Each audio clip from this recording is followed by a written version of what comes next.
Welcome to the Slop Farm. Enjoy the video. Open Settings to begin resetting your Windows 10 keyboard configuration now.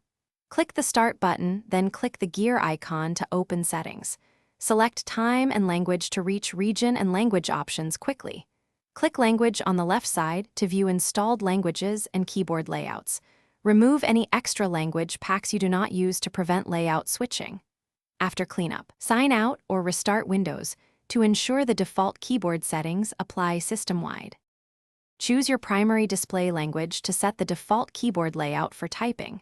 Click the language entry and then press Options to reveal installed keyboard layouts.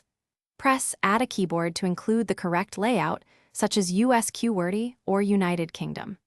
Remove alternate layouts that cause accidental switches by selecting them and clicking Remove. If you need system-wide consistency, open Administrative Language Settings and copy settings to the Welcome screen and New User Accounts.